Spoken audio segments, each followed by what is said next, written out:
Welcome viewer, I am Murugan S. This video tutorial describes, fix power button shutdown or sleep or turn off the display settings not working on Windows 10. Click Start, Settings.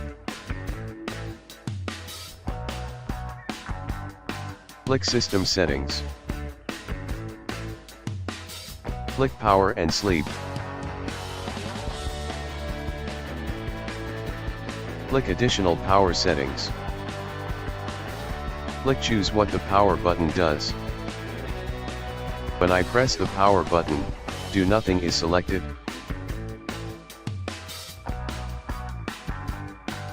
Change it into shutdown or sleep or turn off the display.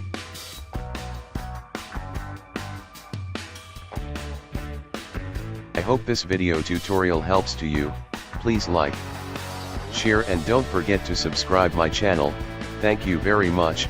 See you next video.